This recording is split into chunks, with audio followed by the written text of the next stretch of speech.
Welcome to Blizzard Fire. We hope this video helps fire up your solution. You begin by confirming the exact mobile number GCash has on file and that the SIM is active in this device. Otherwise, the code never reaches you. Once done, check signal strength, 3G, 4G, 5G, or a stable Wi-Fi, because SMS and push depend on it.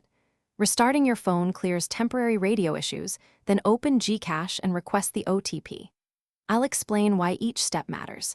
The carrier routes SMS by SIM and network, and apps rely on short-lived tokens to match codes. Next, you tackle connectivity and app permissions that commonly block OTP delivery. Toggle airplane mode for 5 to 10 seconds. This forces the device to reattach to the network and can pull pending SMS. Make sure GCash has SMS, phone, and notification permissions. Clear the app cache to remove stale sessions that block token exchange. If problems persist, move the SIM to another phone or swap slots to determine if the issue is with the device versus the carrier. To finish, try alternative delivery.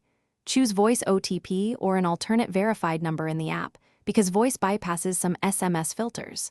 If that fails, contact your carrier, ask about SMS filtering, short code blocks, or international routing issues, because carriers sometimes block service messages. Finally, contact GCash support with the exact time, phone number, and any error messages so they can trace the transaction. If nothing works, the single most useful troubleshooting step is to test the SIM on another device to isolate carrier versus app faults. Thanks for watching. If you found this helpful, don't forget to like and subscribe.